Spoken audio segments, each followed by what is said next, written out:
everyone, welcome to Tathastu and welcome to our daily news analysis and thanks for so much of love. आप सभी के जो comments देखे एकदम दिल जो कहते हैं ना गदगद हो गया. I'm so much very happy. Thank you guys. चलो, now let's get started with today's daily news analysis which is being presented by me. My name is खुशबू. पहले हम लोग देख लेते हैं टेबल ऑफ कंटेंट्स की क्या क्या चीज़ें जो हैं हम आज कवर करने वाले हैं. तो सबसे पहला है कि जीआई टैग्स मिले हैं राजस्थान और गोवा के कुछ प्रोडक्ट्स को, तो वो हम जानेंगे कि वो कौन कौन से हैं. ये आपका पेज नंबर 6 पे दिया हुआ है. Lok Sabha bills on birth registration को लेकर के लोकसभा बिल जो है वो लोकसभा में बिल गया था उसको पास कर दिया गया है. पेज नंबर 13 पे है ये. तीसरा है सेंटर ओस 6,366 करोड़ रुपीज. ये एमजी नरेक्स जो है इसमें सेंटर के पास इतने पैसे हैं जो उनको अभी देने हैं. ये पार्लियामेंट में कहा गया है, तो इसके बारे में हम जानेंगे. ये पेज नंबर 14 पे है. ओके, नेक्स्ट आता है dangers in the digital personal protection bill. ठीक है, तो ये जो DPP digital personal data protection bill जो है, जो कि पेज नंबर 8 एडिटोरियल में दिया हुआ है, इसके डेंजर्स के बारे में वहां पर मेंशन किया हुआ है. तो वो कौन कौन से डेंजर्स हैं हम वो जानेंगे. उसके बाद आता है आईआईएम बिल के बारे में which is a bold move. Page number 9 पे है. Again both of these are the editorials, right. Next comes the text and context में what can amended forest conservation act change, क्या जो है वो ये एक्ट चेंज कर सकता है.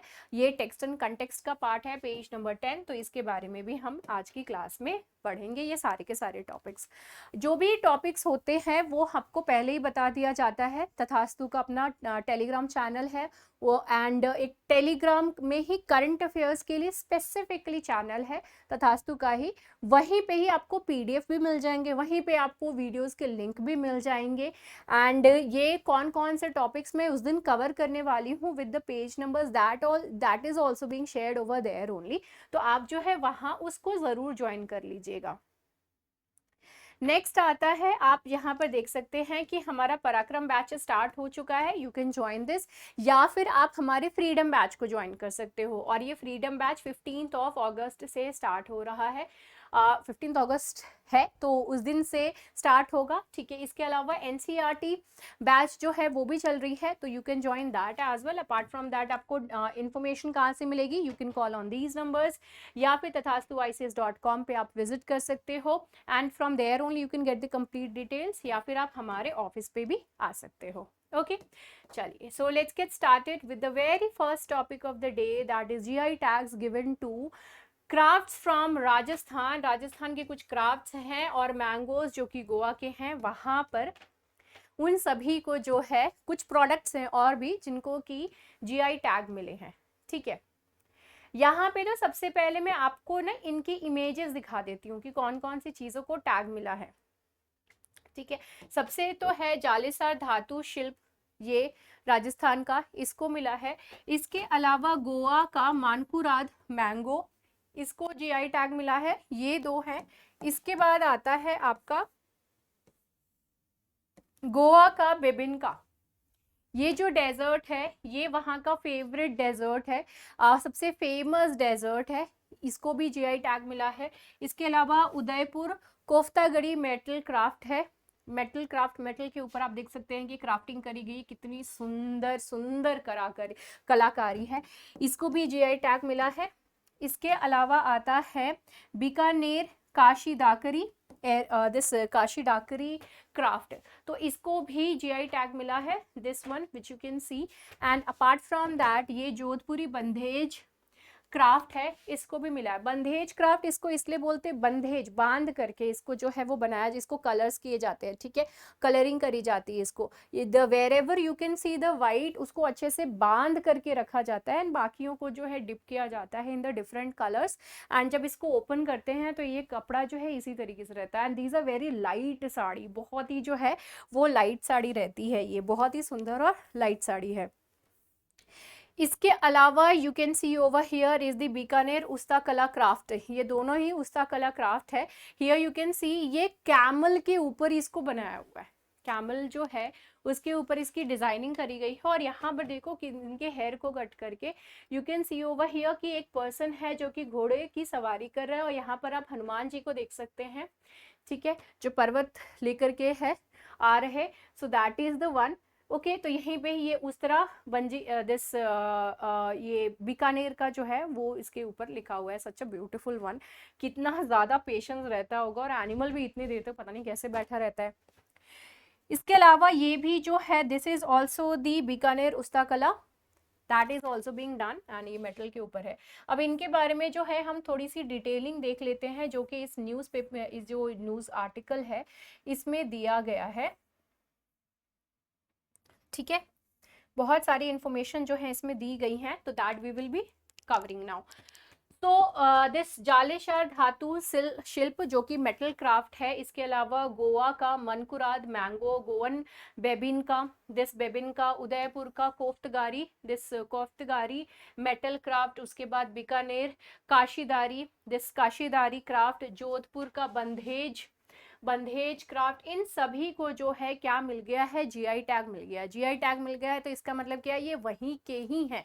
ओरिजिनलिटी बता रहा है कि भाई ये जो चीज है इसको जीआई टैग मिली है, कहाँ की, कौन से प्लेस की, तो वहां से पता चल जाए कि ओरिजिनली अगर आपको कोई चीज, वो जो चीज चाहिए वो आपको वहीं पे मिलेगा, ठीक है। ये चीज हो गया। इसके अलावा यहाँ पर जो है नाम के बारे में बता रहा है कि गोवा मकुरंद दिस मनकुराद मैंगो जो है, इसके लिए जो भी ऑल गोवा मैंगो ग्रोअर्स का एसोसिएशन जो था, इन्होंने एप्लीकेशन फाइल करे हुए थे, इसको एप्लीकेशन फाइल किए हुए थे। इसका नाम जो है वो पोर्चुगीज की वजह से पड़ा, पोर्चुगीज ने जो है इसको नाम दिया था। The Portuguese name the mango as the मालकुराडा, मतलब poor colored, and with time this transformed with the Mankurad आमो आम, ठीक है। तो इसको जो है ये लोग क्या बोलते थे, मालकुराडा। मालकुराडा का मतलब क्या होता है, जो पुअर कलर, पुअर कलर, कोई खास कलरिंग नहीं है, that is what it meant. एंड यही जो है धीरे धीरे इसका नेम जो है वो थोड़ा सा चेंज होते हुए मालकुराडो जो है दिस मानकुराद हो गया। मानकुराद आमो इसको जो है वो बोलने लगे। आमो का मतलब होता है मैंगो कोंकणी भाषा में। इसके अलावा दूसरा पॉइंट जो है एप्लीकेशन, दूसरा बेबिन का जो है, गोवन बेबिन का, इसके लिए भी फाइल करी गई थी, एंड इसको भी जो है आप जीआई टैग मिल गया है। ये एक तरीके का पुडिंग है, एंड ये एक ट्रेडिशनल इंडो पोर्चुगीज डेजर्ट है। अब यहाँ पे पोर्चुगीज बार बार क्यों है, देखिए गोवा जो है ये शुरू से ही पोर्चुगीज के इन्फ्लुएंस में रहा है। इंडिया को जब इंडिपेंडेंस मिल गई थी 15 अगस्त को, तो उसके बाद भी गोवा जो है वो पोर्चुगीज के अंडर था। अब आपको बताना है कि पोर्चुगीज से इंडिया ने गोवा को कब लिया, मतलब पोर्चुगीज जो है गोवा छोड़ करके कब गए थे, कौन से ईयर में गए थे, do let me know that.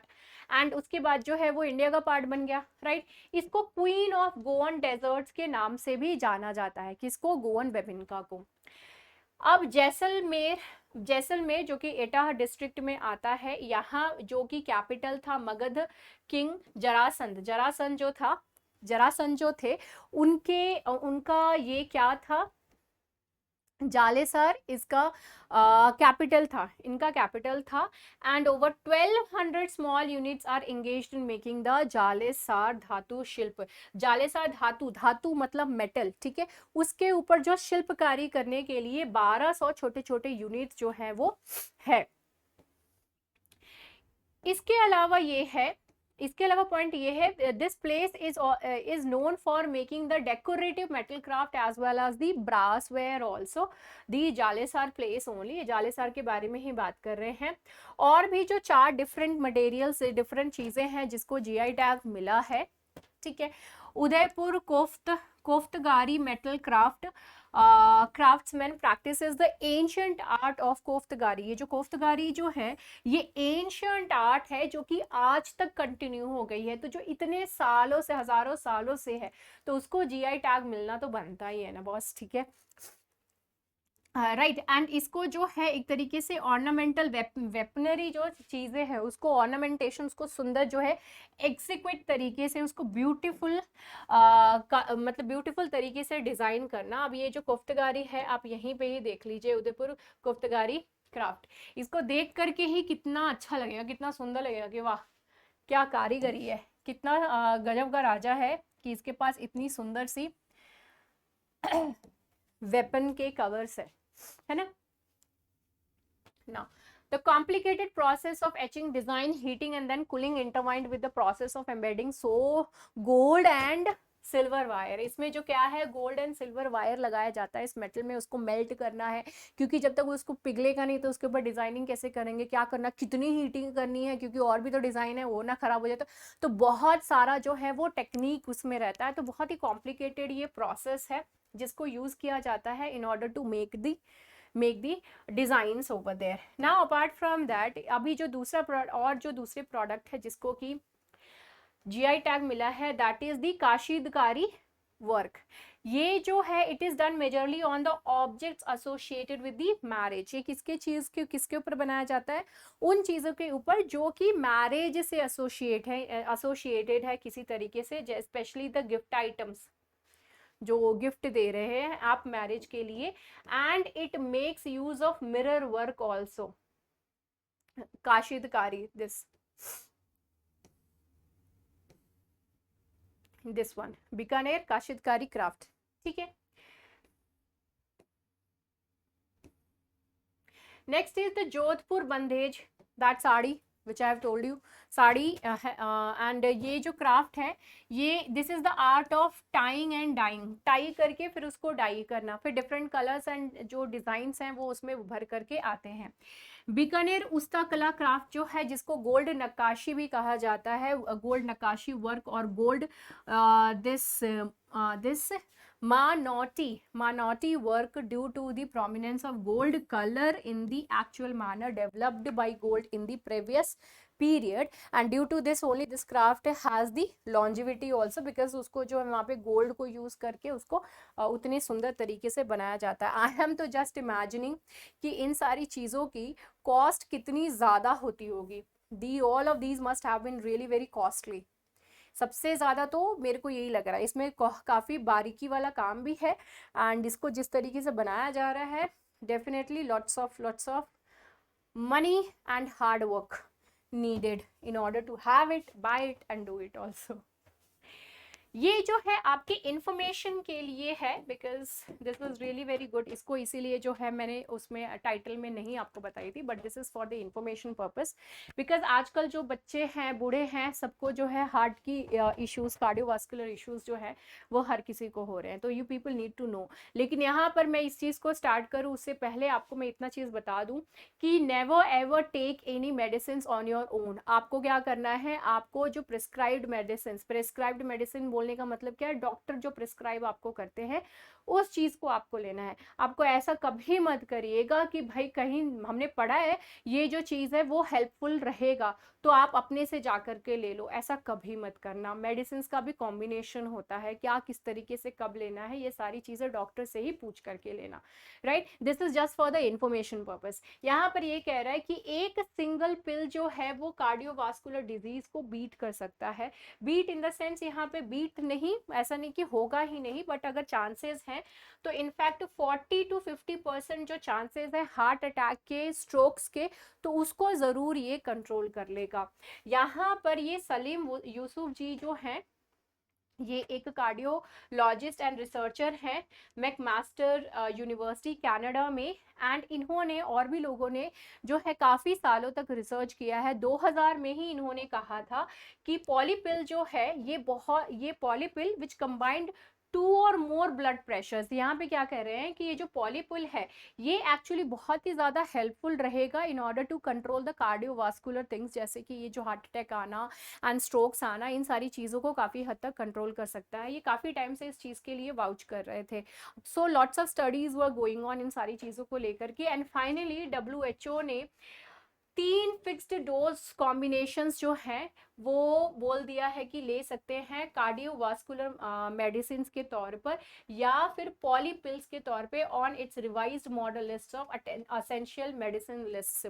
Essential medicine list में उन्होंने इसको जो है वो इंक्लूड कर दिया है for the use of the primary and secondary prevention of the atherosclerotic cardiovascular diseases, cardiovascular diseases के लिए जो है इसको इस्तेमाल किया जा सकता है। But again I am telling you, please have it with the by consulting with the doctors and जो कार्डियोवास्कुलर, ये जो कार्डियोलॉजिस्ट हैं उन्हीं से ही, ऐसा ही नहीं कि कहीं पे भी जा करके डिस्कस करके ले लो, ठीक है।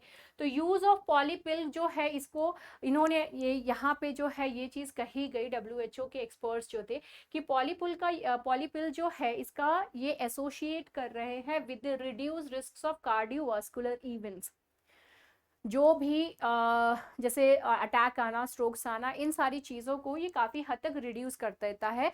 जैसा कि मैंने आपको कहा कि 40 to 50% जो है ये फ्यूचर हार्ट अटैक्स, अगर कोई स्ट्रोक्स आने वाले हैं तो उसको रिड्यूस करने में काफ़ी हद तक हेल्पफुल रहता है। So this is quite helpful with the combination of the other medicine also. Now the next one, this is of the text and context.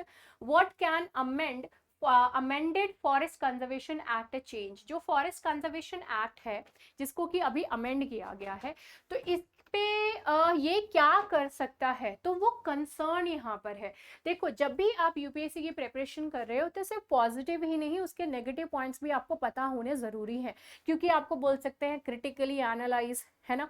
तो ये जो टेल वर्ड्स इस तरीके होके होते हैं, देन व्हाट विल हैपन, अगर आपको पता ही नहीं होगा, आपको पॉजिटिव साइड्स पता ही नहीं है, या फिर आपको नेगेटिव साइड्स जो है वो मालूम ही नहीं है, then how will you be writing? So this is the reason why it is very very much important. And यहाँ पर द हिंदू इस सब चीजों के लिए बहुत ही सही न्यूज़पेपर है। अब आता है the related to this thing, ये जो this forest conservation amendment bill 2023, इसको लोकसभा के द्वारा जो है वो पास कर दिया गया है। पास जरूर हो गया है, लेकिन ये बहुत ही ज्यादा कंट्रोवर्शियल है, क्योंकि इसमें बहुत सारी चीजों का वेग तरीके से है, मतलब वेग इन द सेंस की डेफिनेशन नहीं है। When you are not having the exact definition of something, तो उसको कई तरीके से उसको यूज किया जा सकता है for the very negative things also. So this is the reason why we need to focus on this area, हमको जो इस चीज के ऊपर ध्यान देने की जरूरत है।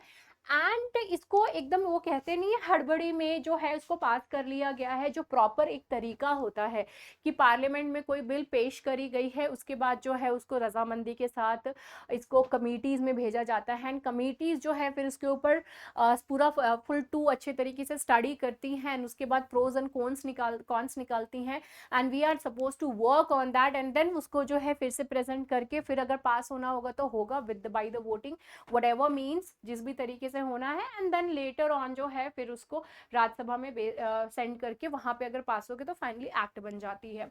तो वो सारे जो प्रोसीजर्स है, जिसमें ये सारे प्रोसीजर्स फॉलो हो रहे हैं, लेकिन यही चीज है कि बहुत जो इतना स्पीडी तरीके से ये जो सारे के सारे बिल्स जो है वो पास हो रहे हैं, उसमें एक चीज मिसिंग है, एंड दैट इज कि कमिटीज के पास जो है उतना अच्छे तरीके से स्टडी करने के लिए नहीं भेजा जा रहा है, या तो भेजा ही नहीं जा रहा है, या फिर वहां पे भी जो है जल्दी जल्दी में हड़बड़ी में सारा काम हो रहा है। तो ये जो चीज है कंसर्न रेज कर रही है।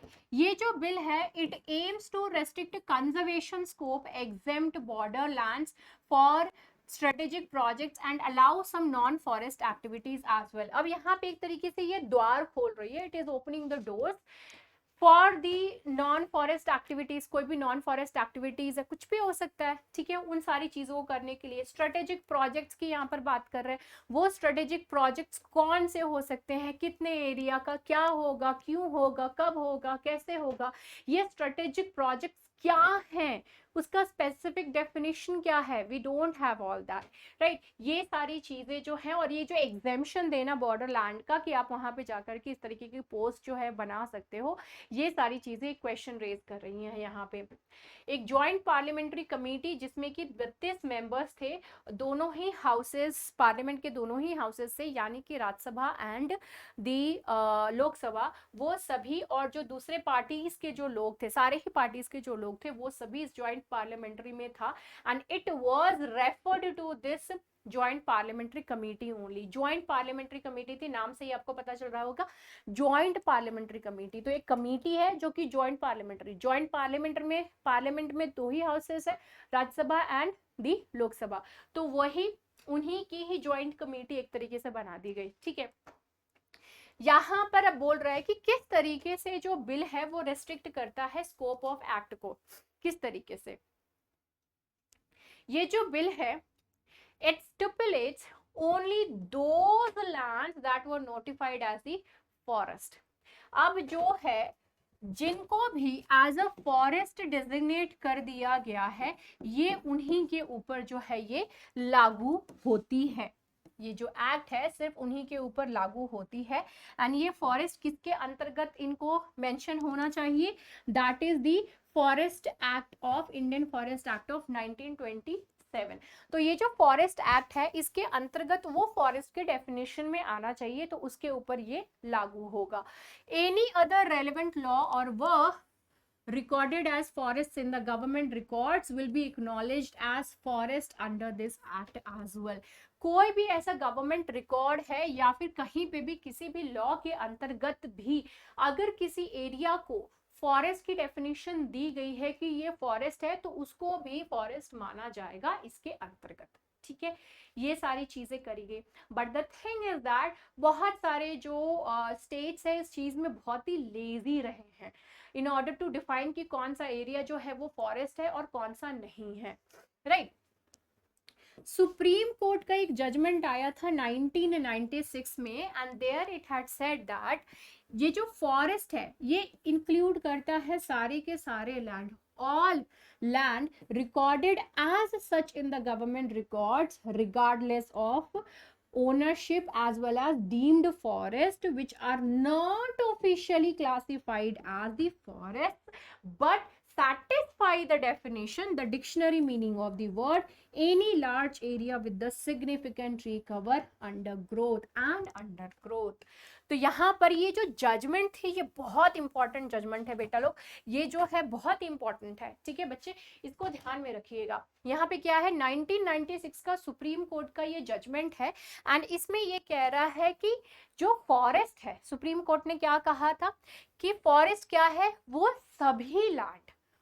सभी लैंड जिसको कि रिकॉर्ड किया गया है गवर्नमेंट के रिकॉर्ड्स के अंतर्गत एंड वो नहीं मैटर करता है कि वो किसके अंडर आता है, कोई प्राइवेट भी हो सकता है, प्राइवेट लैंड पे भी फॉरेस्ट है। ठीक है, फॉरेस्ट के डेफिनेशन में एकदम फिट बैठ रहा है। फॉरेस्ट का डेफिनेशन क्या है, एनी लार्ज एरिया, कोई भी बड़ा एरिया जहां पर कि अच्छा खासा ट्री कवर है एंड अंडर ग्रोथ भी है, मतलब ट्री है अच्छे खासे लेकिन उतने लार्ज नहीं, लेकिन है, प्रेजेंस है वहां पे अच्छा खासा। तो वो जो है वो सारे एरिया नहीं मैटर करता है कि उसकी ओनरशिप क्या है, कौन ओन करता है, गवर्नमेंट के अंडर आता है या फिर प्राइवेट के अंदर आता है, रिगार्डलेस ऑफ दैट, या फिर कोई भी ऐसा जगह, कोई भी ऐसा लैंड जो कि डीम्ड फॉरेस्ट की लग रहा है कि in the future that will fall under the forest, जैसे कि डीम्ड यूनिवर्सिटी होती है। ठीक है, उसी तरीके से तो जो डीम्ड फॉरेस्ट होने के कगार पर है बट उनको ऑफिशियली क्लासिफाई नहीं किया गया है एज अ फॉरेस्ट। मैं फिर से एक बार समझा देती हूँ, इसको आराम से समझिए क्योंकि दिस इज वेरी इंपॉर्टेंट। जैसे कि एक बड़ा सा एरिया, ठीक है, बड़ा सा एरिया, उसमें ट्रीज हैं, राइट, बहुत बड़ा सा लैंड है, वहां पे ट्रीज हैं ढेर सारी, छोटी भी हैं लेकिन वो बड़े होंगे तो एक बड़ा पूरा बहुत ही अच्छा सा फॉरेस्ट हो जाएगा। ठीक है, एक बड़ा एरिया जहां पर सिग्निफिकेंट नंबर ऑफ ट्रीज है, अंडरग्रोथ है या फिर ट्रीज है, तो वो एरिया फॉरेस्ट कहलाएगा। ठीक है, अब कोई भी ऐसा एरिया जहां पे इस तरीके का कवर है एंड रिगार्डलेस कि वो किसके अंदर आता है, इससे फर्क नहीं पड़ता है कि उसकी ओनरशिप किसके पास है, या फिर वो डीम्ड फॉरेस्ट है जिसको कि ऑफिशियली क्लासिफाई नहीं किया गया है फॉरेस्ट के अंतर्गत, लेकिन वो फॉरेस्ट की डेफिनेशन में आता है, तो वो सभी के सभी जो है फॉरेस्ट कंसीडर करे जाएंगे। नहीं मैटर करता है कि रिकॉर्डेड फॉर्म में है या नहीं, लेकिन अगर है, दिख रहा है तो इसका मतलब वो फॉरेस्ट कंसीडर करे जाएंगे। सो ये सुप्रीम कोर्ट की जो है ये जजमेंट में ये बात करी गई थी। ठीक है, अब यहाँ पे क्या कंसर्न कर रहा है, कोर्ट ने ये भी बात कहा था, इसके बाद कोर्ट ने क्या बात कहा, कोर्ट ने कहा कि states to undertake an exercise to identify and notify their own deemed forest. अब स्टेट में को कहा सुप्रीम कोर्ट ने कि आप अब क्या करो कि आइडेंटिफाई करो अपने स्टेट में कि कौन से ऐसे एरिया हैं जो कि डीम्ड फॉरेस्ट की कैटेगरी में आते हैं, उनके बारे में जरा पता करो। ठीक है, और ऑब्वियसली बात है उनकी रिकॉर्ड मेंटेन करने की बात हो रही है, यहाँ पर से पता करने वाली बात नहीं है। अब यहाँ पर ये 96 की बात है, तो लगभग 30 साल हो चुके हैं, लेकिन जो बहुत सारे ऐसे स्टेट्स हैं जिन्होंने ये काम किया ही नहीं है। ठीक है, जिन्होंने ये काम किया ही नहीं है। We don't know how scientific the process of identification was. As such, the amendment opens up all land that hasn't been officially classified as forest to the commercial activity over here. अब यहाँ पर यही बात है कि बहुत सारे ऐसी एरिया हैं जो कि फॉरेस्ट की कैटेगरी में उनको मेंशन नहीं किया गया है, रिकॉर्डेड फॉर्म पे नहीं है।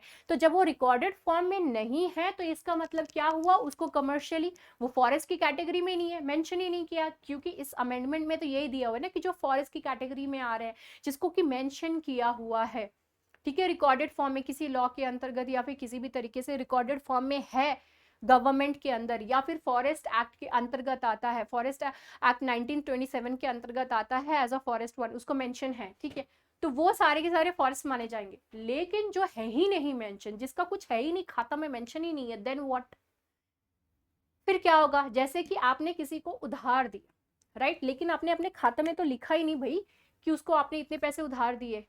कल को आपको बैक क्वेश्चन करेगा कि भाई मैंने तो पैसे लिए ही नहीं, कहाँ है बताओ, then what you will be doing. तो वही चीज यहाँ पे कह रहा है कि ये जो अमेंडमेंट है वो वहां पे सिर्फ फॉरेस्ट जो मेंशन किया हुआ है उसी के बारे में बात कर रहा है। व्हाट अबाउट दोज एरियाज जो कि स्टेट्स ने मेंशन ही नहीं किया था, तो वहां पर क्या होगा, कमर्शियल एक्टिविटी होगी अब, तब तो वो फॉरेस्ट क्लीन हो जाएगा। तो ये जो कार्बन सिंक करने की बात है, हम जो कार्बन कवरेज जो है उसको कम, कार्बन जो है उसको कम करने की जो बात कर रहे हैं वो कैसे होगी, ये क्वेश्चन रेज हो रहा है यहाँ पे। And it's not only about the carbon, क्योंकि जब एक फॉरेस्ट होता है तो वहाँ पे बहुत सारे स्पीशीज होते हैं, बहुत सारे जो है फ्लोरा फौना, बहुत सारी चीजें होती है, तो वो तो सभी गायब हो जाएंगी, देन व्हाट, है ना। Now it also remove the checks and balances the act currently includes in the form of forest clearance permissions and the informed consent of the local community। यहाँ पर दूसरा जो अभी अगला जो इम्पोर्टेंट पॉइंट इन्होंने बताया है कि यहाँ वहाँ पे जो कम्युनिटी रह रही है उसकी भी कंसेंट की बात इन्होंने मेंशन ही नहीं करी कि उनकी कंसेंट की हमको जरूरत पड़ेगी, क्योंकि बहुत सारी कम्युनिटीज जो है फॉरेस्ट को अपना सब कुछ समझती हैं। देन व्हाट, उनका एरिया अगर क्लीन कर दिया गया तो दे विल प्रोटेस्ट, राइट। तो वो चीज भी तो होना बहुत ज्यादा जरूरी है। इन्फॉर्म्ड कंसेंट ये बहुत ज्यादा जरूरी है। उसके अलावा परमिशन की बात कहाँ गई, क्लियरेंस, फॉरेस्ट क्लियर कर रहे हो, काट रहे हो, ये डिफॉरेस्टेशन एक तरीके से कर रहे हो, देन व्हाट, क्लियरेंस की बात क्या होगी वहां पे। ठीक है, तो ये सारे पॉइंट्स को जो है यहाँ पर रेज किया जा रहा है, and these are really very valid points also. Now अब यहाँ पर क्वेश्चन रेज कर रहे हैं कि ये जो बॉर्डर इंफ्रास्ट्रक्चर जो है इसका एग्जाम्पशन देना, ये भी थोड़ा सा जो है वो कंट्रोवर्शियल पॉइंट लग रहा है। इस बिल में ये बात करी गई है that it seeks to exempt linear infrastructure projects like that of the roads and highways from seeking forest clearance permissions if they are located within 100 kilometre of the national border. National border के 100 kilometre तक का आता है तो वहां पे जो है इंफ्रास्ट्रक्चर प्रोजेक्ट्स जो भी जरूरत पड़ेंगे उसको हम बिल्ड कर सकते हैं, उसको हम बना सकते हैं। Experts have raised concerns because the strategic linear projects of national importance, यहाँ पर कह रहे हैं कि ये जो strategic linear projects of national importance कह रहे हैं कि तो ये है क्या, ये इसका क्या प्रॉपर डेफिनेशन है, what do you mean by this thing, define तो करो कि क्या कहना चाह रहे हो। तो जो एनवायरमेंटलिस्ट हैं वो इस तरीके की चीज़ों पे क्वेश्चन रेज करें कि हमको डिफाइन तो करो, बताओ तो ये एक्चुअली है क्या करके, किस टाइप के इंफ्रास्ट्रक्चर की डेवलप करने की बात कर रहे हो, right. So they are asking the question related to this thing, we want the definition, the clear cut definition related to this thing. अगर इन्होंने अपनी मनमर्जी करी इस चीज को लेकर के, then finally what will happen, जो इकोलॉजी होगी वहां की दैट विल बी डिस्ट्रॉयड, वो क्या होगी, डिस्ट्रॉय हो जाएगी। The bill was not referred referred to the relevant parliamentary standing committee। तो जो पार्लियामेंट्री स्टैंडिंग कमेटी होती है उसको रेफर नहीं किया गया था, ज्वाइंट पार्लियामेंट्री कमेटी बना दी एंड वहीं एक ही जगह पे जो है करके इन्होंने काम तमाम करने की कोशिश यहाँ पर करी है। एंड यहाँ पे जो स्टैंडिंग कमेटी किसको अगर रेफर करना होता तो कौन से स्टैंडिंग कमेटी को ये रेफर करते, तो ये रेफर करते standing committee on science and technology, environment, forest and climate change, जिसको कि कांग्रेस एमपी जयराम रमेश जो है उसको हेड करते हैं, जो ये जो पार्लियामेंट्री कमेटी है स्टैंडिंग कमेटी जहां पर इसको भेजा जाना था। तो ऑपोजिशन है तो हो सकता था कि इनको लगता कि भैया हमारा जो है यहाँ पे रिजेक्ट हो जाएगा, तो इसी वजह से इन्होंने जेपी ये जो ज्वाइंट पार्लियामेंट्री कमेटी बैठा दी, वहीं से अपना काम करा लिया। As per the pre legislative consultation policy, यहाँ पे जो पॉलिसी को फॉलो किया जाता है, ठीक है, किसी भी लॉ को, किसी भी बिल को पास कराने के लिए, तो गुड प्रैक्टिस किस चीज को कंसीडर करते हैं, जो बिल्स है उसको स्टैंडिंग कमेटी को रिव्यू के लिए पास करना है, उसके बाद जो है फिर कोई काम आगे की तरफ होता है, लेकिन यहाँ पर इस चीज को जो है वो बाईपास कर दिया गया है। So this is the matter of concern over here कि क्या इसी तरीके से हमारी डेमोक्रेसी जो है क्या वर्क करेगी। Right. Next point is the JPC flag. Did the JPC flag any concerns with the bill?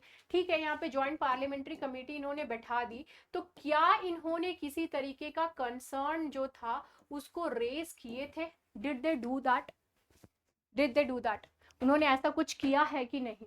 तो JPC did not propose a single change to the bill. उन्होंने एक भी सिंगल चेंज जो है इस बिल में नहीं किया था in its report, despite receiving the objections. यहाँ पे जो है जो ट्राइबल ग्रुप्स हैं, कंजर्वेशनिस्ट्स हैं, एनवायरमेंटल लॉयर्स हैं, एक्टिविस्ट हैं, सिटीजन ग्रुप्स हैं, ये सभी लोगों ने अपना वॉइस रेज किया, लेकिन फिर भी जो है यहाँ पर किसी भी तरीके का कोई कंसर्न जो है वो रेज नहीं किया गया था। यहाँ पे ट्राइबल लोग जो है, जो कम्युनिटी राइट्स है, वो भी they are also very much concern, the tribal people are also very much concern related to their rights, जो कि फॉरेस्ट राइट्स एक्ट 2006 के अंतर्गत उनको दी गई थी। ठीक है, एक दिन हम क्या करते हैं, ये सारे के सारे जो फॉरेस्ट एक्ट्स है, ठीक है, आए हैं अभी तक, क्या क्या चेंजेस हैं, इन सभी को हम किसी क्लास में कवर कर लेते हैं। ठीक है, इस तरीके से क्या होगा, आप लोगों के लिए बहुत ही सही रहेगी, right, it will be quite helpful for you कि जब भी मैं रेफर करूँ इन सारी चीज़ों को तो you would be able to understand कि हाँ भाई वो चीज़ क्या है and all. Okay, we will be doing that. So ये सारी चीजें यहाँ पर कह रहे हैं and the point is obviously showing over here this thing only कि यहाँ पे जो मणिपुर में जो सिचुएशन हो रखा है उस चीज को लेकर के क्वेश्चन रेज करने के चक्कर में ऑपोजिशन जो है वो बाहर है एंड यहाँ पर ये जो है उसी चीज का फायदा उठाते हुए अपनी जो भी मर्जी आ रही है उन सारे बिल्स को पास करते जा रहे हैं। तो यहाँ पे रिस्पॉन्सिबिलिटी दोनों की ही एक्चुअली बन रही है। नेक्स्ट आता है लोकसभा में बर्थ रजिस्ट्रेशन बिल जो है उसको पास कर दिया गया है, लोकसभा में इसको पास कर दिया है। अब हम एक बार जो है ये बर्थ सर्टिफिकेशन की जो बात कर रहे हैं, रजिस्ट्रेशन की जो बात कर रहे हैं, सर्टिफिकेट्स तो मिलते थे लेकिन रजिस्ट्रेशन की बात हो रही है, तो इसके बारे में हम एक बार समझ लेते हैं। इसका एम क्या है? इसका एम है जो डुप्लीकेसी एक्चुअली होती है उस चीज को एलिमिनेट करने का, तो डुप्लीकेसी नहीं होगी।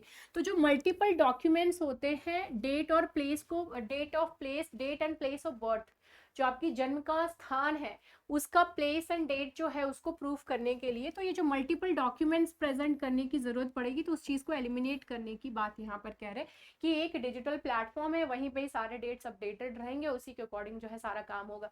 तो जो बहुत सारे जो लोग हैं जिनके एक नहीं, एक ओरिजिनल होता है और एक नकली वाला बर्थडे होता है, तो नकली बोले तो ऑफिशियल वाला बर्थडे होता है, तो वो वाला सिस्टम ही खत्म हो जाएगा। तो साल में जो 2 बर्थडे मनाते थे वो खत्म हो गया इन चीज की वजह से। इसके की फीचर्स क्या है, यहाँ पर सबसे नोटेबल चीज यही है कि रजिस्ट्रेशन की बात कर रहे हैं, बर्थ एंड डेथ्स एक्ट 1969 के अंतर्गत रजिस्ट्रेशन की बात कर रहा है ये बिल।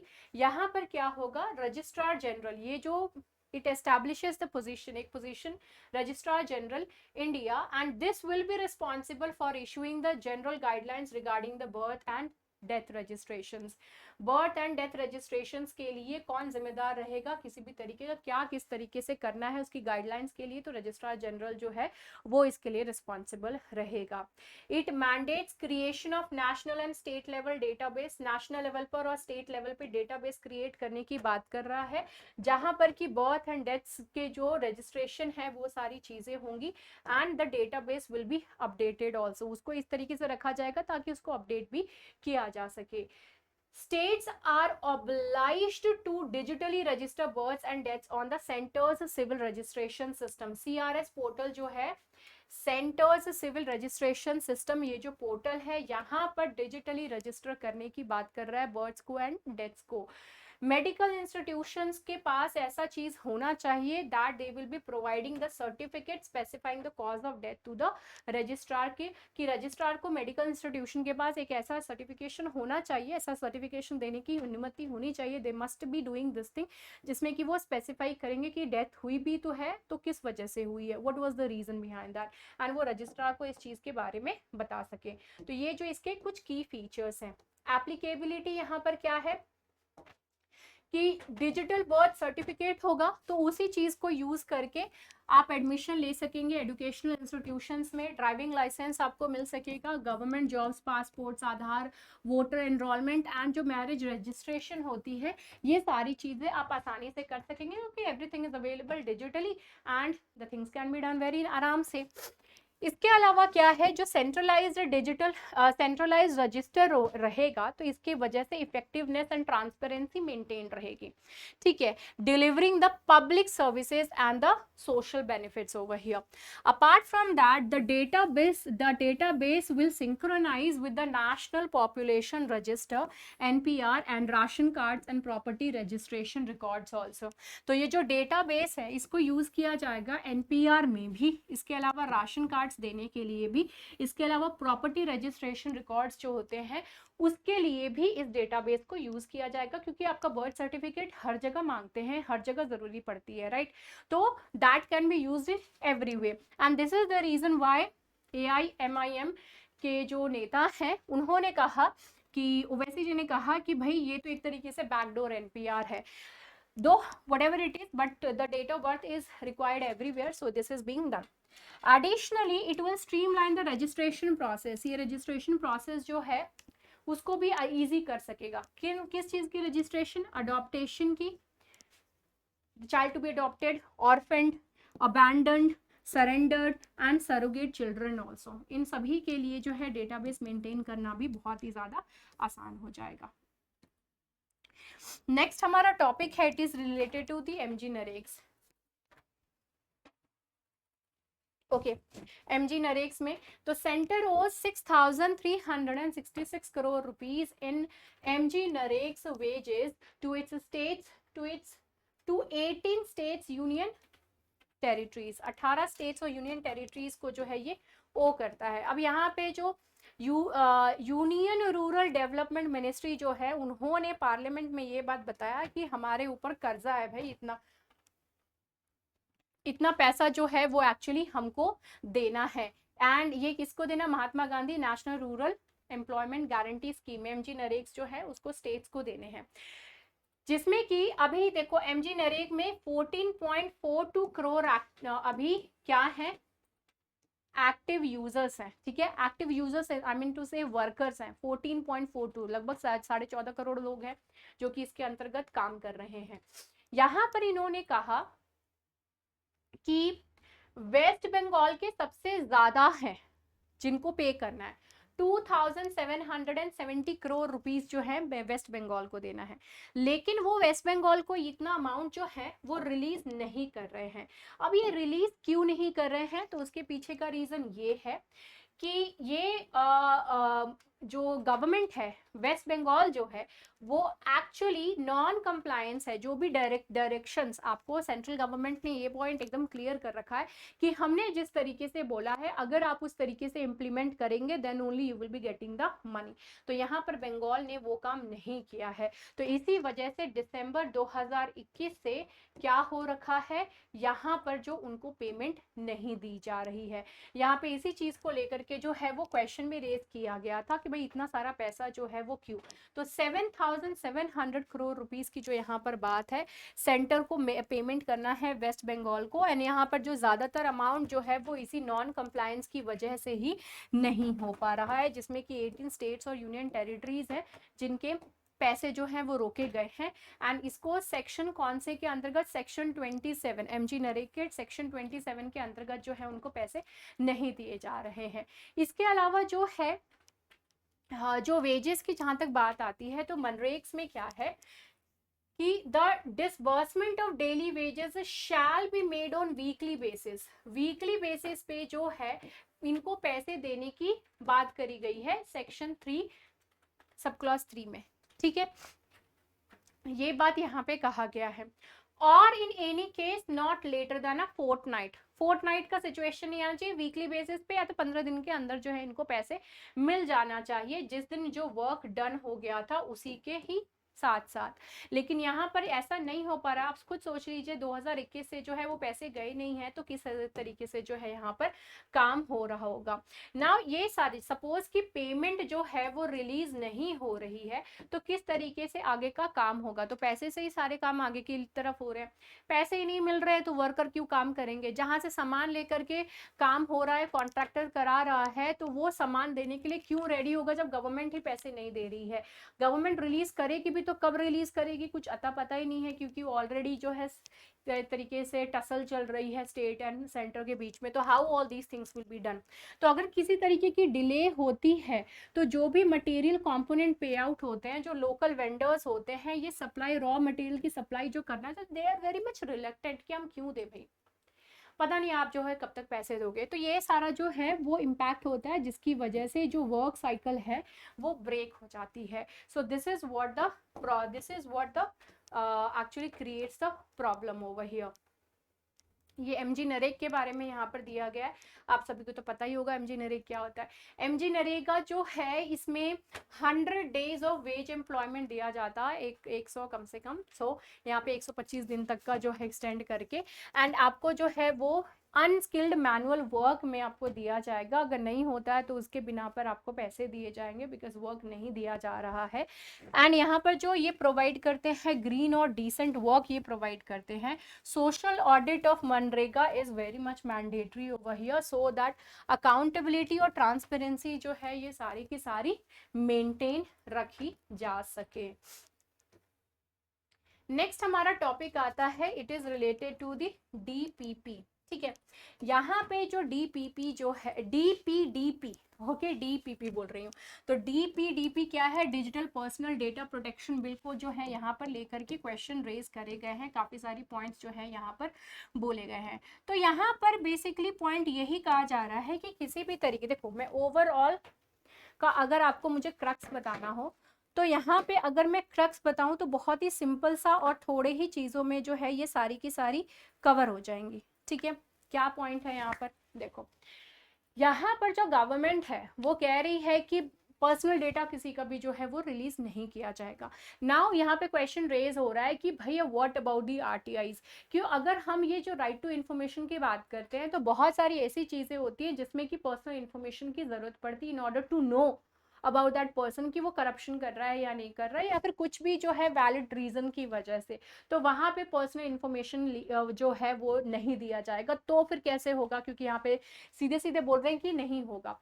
अब यहाँ पे लेकिन पॉइंट यहाँ पे एक और बोल रहे हैं कि गवर्नमेंट अगर चाहती है तो गवर्नमेंट अपनी तरफ से जरूर जिसका भी चाहे उसका इंफॉर्मेशन ले सकती है, लेकिन वहीं सेंट्रल गवर्नमेंट की बात हो रही है, वहीं पे ही अगर किसी और ऑर्गेनाइजेशन को लेना है तो उसके लिए स्पेशल रूट्स को फॉलो किया जाना होगा। Now what do you mean by this thing, तो सेंट्रल गवर्नमेंट को तो एक बहुत ही अच्छा खासा कंट्रोल इन सारी चीजों के ऊपर हो गया, तो वहां पर भी एक क्वेश्चन मार्क जो है, प्रश्न चिन्ह वहां पे भी लग रहा है। So this is what this whole article is actually talking about. Here it is saying कि एक और पॉइंट फिर से यहाँ पर बोला जा रहा है कि ये जो बिल था इसको फॉर्मली किसी भी कमेटी के पास रेफर ही नहीं किया गया था। कमेटी के पास रेफर करना कितना ज्यादा जरूरी है क्रॉस चेक के लिए, वो चीज हमने पहले ही मैंने आपको बता दी है ना। So this is the reason why here the question is being raised over here. हालांकि मीटी यानी कि Ministry of Electronics and Information Technology जो है ये पब्लिकली इस बिल को जो जो ड्राफ्ट इन्होंने बनाया था उसको पब्लिकली जरूर सर्कुलेट किया था in order to get the feedback, but still this was not given to the committee, which is important. भैया रूल है, you are supposed to do that, but that is not being done over here. ये जो DPP जो है data protection DPDP जो है this data protection bill of 2022, it includes the provision to amend the right to information act. यहाँ पर RTI act को जो है अमेंड करने की बात कर रहे हैं, जिससे कि मिलियंस ऑफ इंडियन सिटीजन्स जो हैं उसको यूज कर रहे हैं सिंस दैट ऑफ द 2005। इसका अच्छा खासा यूसेज हुआ है। अब वहां पे जो है प्रश्न चिन्ह लग गया, भैया ये किस बात की डेमोक्रेसी है, अकाउंटेबिलिटी हम किस तरीके से सेट करेंगे, ओके हम कैसे जो है क्रॉस चेक करेंगे कि भाई क्या चीज सही हो रही है क्या नहीं हो रही है, how we would be able to know that.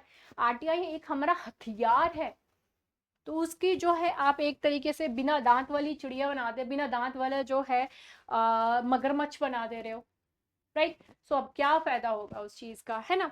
तो Supreme Court of India has held that citizens have a right to know the names of the wilful defaulters and details of the non performing assets of public sector banks. Supreme Court ने ये चीज कहा था कि भाई defaulter wilful जो defaulters है उनके बारे में तो नाम, उनके बारे में डिटेल्स जानना हमारा हक होता है। क्या एनपीएज है, कितनी है पब्लिक सेक्टर बैंक्स की, उतना वो जानना भी हमारे लिए हक होता है।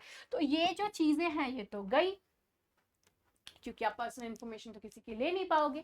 उसके अलावा democracy is routinely ensure public disclosure of voters list with the names. अब पब्लिकली तो आप डिस्क्लोज कर देते हो वोटर्स की लिस्ट कि उनकी नेम क्या है, उसका एड्रेस क्या है, या फिर जो दूसरे पर्सनल डेटा रहते हैं जैसे कि date of birth and all, वो सारी चीजें तो आप इस तरीके से निकाल देते हो in order to enable the public scrutiny and that in order to prevent the electoral fraud also. तो उन सारी चीजों को करने के लिए आप जो है इस तरीके से आराम से कर ले रहे हो। आप करें तो ठीक है, हम करें तो पाप है, वही पॉइंट की जो बात है यहाँ पर हो रही है।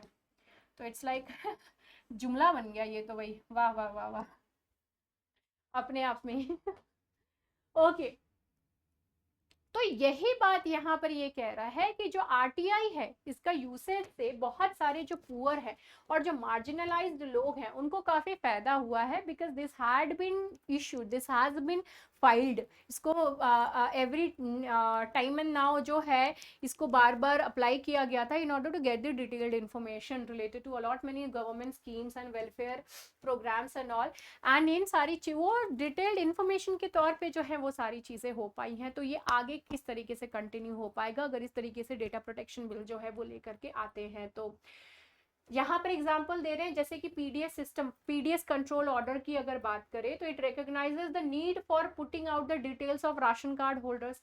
यहाँ पे जो राशन कार्ड होल्डर्स हैं उनकी पूरी डिटेल्स को ये ले निकालते हैं, जो रिकॉर्ड्स होती है राशन कार्ड राशन शॉप्स की उसकी डिटेल्स निकालते हैं। ये सारी चीज़ें पब्लिक डोमेन में होती हैं in order to enable the public scrutiny and social audits of the PDS.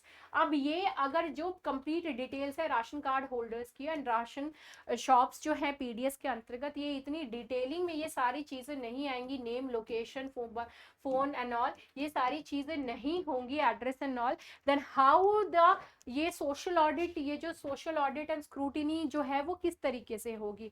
सो वो यहाँ पर जो है क्वेश्चन रेज किया। बहुत अच्छे अच्छे पॉइंट्स यहाँ पे दिए गए हैं बेटा लोग, आप इन सारी चीज़ों को जरूर लिख लीजिएगा, बिकॉज ऑल दीज थिंग्स जिससे पहले जो हमने डिस्कस किया और इसमें जो डिस्कस कर रहे हैं इन सभी में ही बहुत ही वैलिड पॉइंट्स है in order to write down the challenges, ठीक है, मेंस के लिए। Now the threat to transparency and accountability, obviously बात है थ्रेट हो गया, अभी तक तो आपको समझ में आ गया कि क्यों एंड किस लिए, समझ में आ गया, ठीक है। आरटीआई में जो है प्रोविजन है to harmonise people's right to information with their right to privacy through an exemption clause under the section 8 sub clause 1 section 8 clause 1 sub clause जे, ठीक है। तो इसमें जो बोल रहा है कि आरटीआई के अंतर्गत ही ये चीज दिया है राइट टू इंफॉर्मेशन के अंदर ही कि पीपल के पास, ये लोग जो हैं उनके पास एक राइट है पर्सनल, ठीक है, प्रिवेसी का बेसिकली राइट है जो कि इस सेक्शन के अंतर्गत आता है। तो फिर ये सेपरेटली करने का कोई मतलब ही यहाँ पे नहीं बनता था।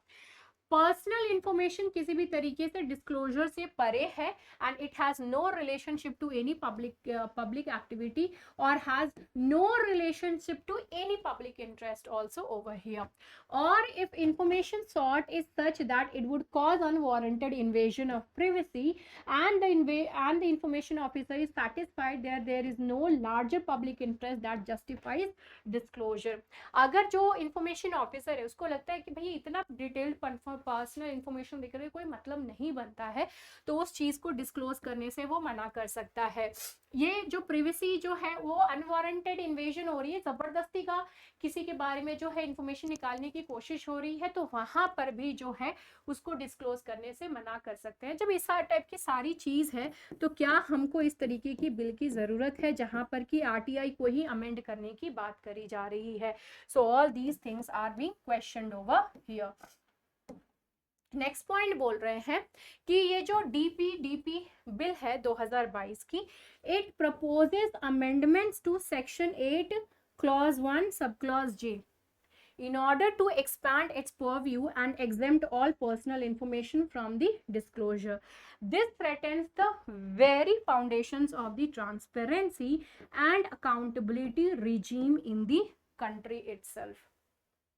So this is what is being कि ट्रांसपेरेंसी एंड अकाउंटेबिलिटी जो है वो हमारी कंट्री की थ्रेटन हो जाएगी भाई अगर हम इस तरीके का कोई काम जो है अगर करते हैं तो. दूसरा पॉइंट है कि a primary objective of any data protection law is to curtail the misuse of personal data. जो डेटा प्रोटेक्शन बिल का मेन पर्पस क्या है, कोई भी पर्सनल डेटा जो है वो एक्चुअली क्या है, उसको कर्टेल मिसयूज ना हो. इसके अलावा it includes the financial fraud which even includes the financial fraud also. वो भी चीज़ें हो सकती हैं. आपका पर्सनल डेटा जो है इतना ज़्यादा अगर किसी के पास सारी चीज़ें अगर पहुंच जाएं तो ऑब्वियसली बात है क्या होगा फिर फाइनली व्हाट विल हैपन, तो मिसयूज हो सकता है, फाइनेंशियल जो है वो फ्रॉड हो सकती है यहाँ पे. Given that the government is the biggest data repository and government के पास सारे डेटा है, सब किसी की डेटा है, ठीक है, it is the biggest data repository and effective data protection law must not give wide discretionary powers to that of the government. Government के पास सारी डेटा तो गवर्नमेंट के पास कंप्लीट कंट्रोल भी नहीं होना चाहिए कि बाद में जो है उसको वो किसी भी तरीके से यूज कर रहा है. लेकिन इस पर्टिकुलर बिल में अनफॉर्चुनेटली जो एग्जीक्यूटिव है, it empowers the executive to draft rules and notifications on a vast range of issues.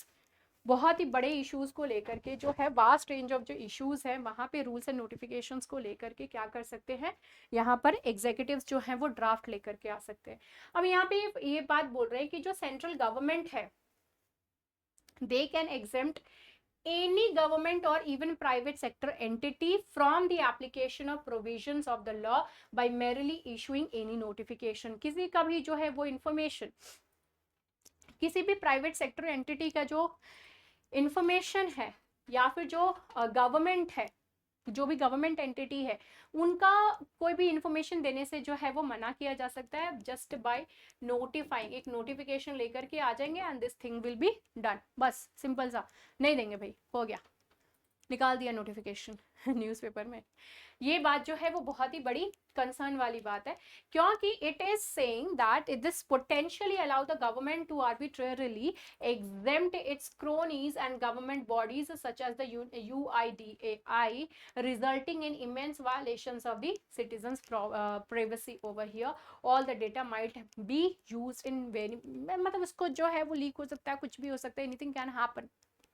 how we would be able to know अगर आरटीआई नहीं फाइल कर पाए, उन सारी चीज़ों के बारे में हमको डिटेल देने से ही मना कर दिया जाए, then what we will be doing. So ये सारे पॉइंट्स जो है यहाँ पर बोले जा रहे हैं. Small non-governmental organizations, research organizations, associations of persons and opposition parties that the government chooses not to include in the notification would have to set up systems to comply with the stringent obligations of a data fiduciary. यहाँ पे कह रहे हैं इन सभी चीज़ें जो है जिसको नोटिफिकेशन में इंक्लूड अगर नहीं किया गया तो इन सभी को जो है अपने ही ऊपर झेलना होगा, देखना होगा कि क्या जो है वो कैसे कर सकते हैं. ऑटोनॉमी की यहाँ पर बात कर रहे हैं तो किसी भी तरीके की कोई ऑटोनॉमी जो है मुश्किल है यहाँ पे, ठीक है. Now in order to meet the objectives of the protecting personal data, it is quite critical that the oversight body is need to be set up, कि ये जो डेटा प्रोटेक्शन बिल आप लेकर के आए हैं, कोई होना तो चाहिए ना थर्ड आई, नजर रखता रहे इन सारी चीजों को लेकर के। तो वो जो है वो ऐसा होना चाहिए जो कि क्या हो, एडिक्वेटली इंडिपेंडेंट हो, क्या हो, एडिक्वेटली इंडिपेंडेंट हो। And the draft bill does not even make a pretense of ensuring autonomy of the data protection board, the institution responsible for the enforcement of provisions of the law over here। तो यहाँ पर independent होना बहुत ज़्यादा ज़रूरी है, जो कि जो जिसके पास ऑटोनॉमी भी हो, यहाँ पर रिस्पॉन्सिबल हो, और वो अपने तरीके से जो है वो डिस्कशन अपने तरीके से जो चीज़ों को हैंडल कर सके, परिस्ता कुछ नहीं है। यहाँ पर सेंट्रल गवर्नमेंट जो है वो एम्पावर्ड है in order to determine the strength and composition of the board. जो भी बोर्ड होगा उसमें कितने स्ट्रेंथ होंगे, कौन होंगे, क्या होंगे, वो सारी चीज़ों के ऊपर किसका हक रहेगा, वो सेंट्रल गवर्नमेंट जो है वो सारी चीज़ें करेगी। प्रोसेस ऑफ जो सिलेक्शन है या फिर जो रिमूवल है चेयरपर्सन का या फिर कोई मेंबर्स का, वो सभी जो है वो कौन करेगा, तो सेंट्रल गवर्नमेंट ये सारी चीज़ों को करेगी। The chief executive responsible for managing the board is to be appointed by the government, giving it direct control over that of the institution। And the creation of a totally government controlled data protection board obviously imposes, कि ये कहता है कि 500 करोड़ रुपए का जुर्माना हो सकता है अगर किसी भी तरीके की कोई गलती होती है तो। एंड यहाँ पर पॉइंट ये कह रहे हैं कि सारी की सारी चीजें जो हैं वो सेंट्रल गवर्नमेंट ही कर रही है, सेंट्रल गवर्नमेंट हर तरीके से कर रही है, और अगर किसी तरह की कोई गलती है तो 500 करोड़ रुपए जो है वो फाइन भरने के लिए आप रेडी भी हो जाइए। ओके तो हम कुछ गलती नहीं कर सकते, लेकिन कोई भी अगर कुछ करता है तो दिस विल हैपन। तो this was again really very interesting and important article, right. अब आता है ये इसी चीज की समरी जो है यहाँ पर है। नेक्स्ट आता है यहाँ पर IIM बिल के बारे में। तो ये IIM बिल जो है ये हमारा लास्ट टॉपिक है। इसमें क्या क्या चीज है, IIM एक्ट यानी कि Indian institute of management act 2017 की जो है, इसको एक अच्छी खासी ऑटोनॉमी देने के लिए, किसको, IIMs को ऑटोनॉमी देने के लिए ये चीज करी गई थी। लेकिन this has actually failed to comply with the clause, कि आपको अगर इंडिपेंडेंट होना है तो उसके जो पॉइंट्स थे उस चीज को ये करने के लिए नहीं कर पाए हैं, तो ऑटोनॉमी मिली भी नहीं है। Because of this non-compliance, it has led the government to table the IIM amendment bill। अब ये जो है उन सारी चीज़ों को नहीं कंप्लाई कर पाए, जिसकी वजह से इनको जो है एक ऑटोनॉमी नहीं मिल पाई। तो अब जो है ये मजबूर है इस अमेंडमेंट बिल को लेकर के आने के लिए, जिसको कि अभी पेश कर दिया गया है। इस बिल के प्रोविजंस क्या हैं वो एक बार देख लेते हैं।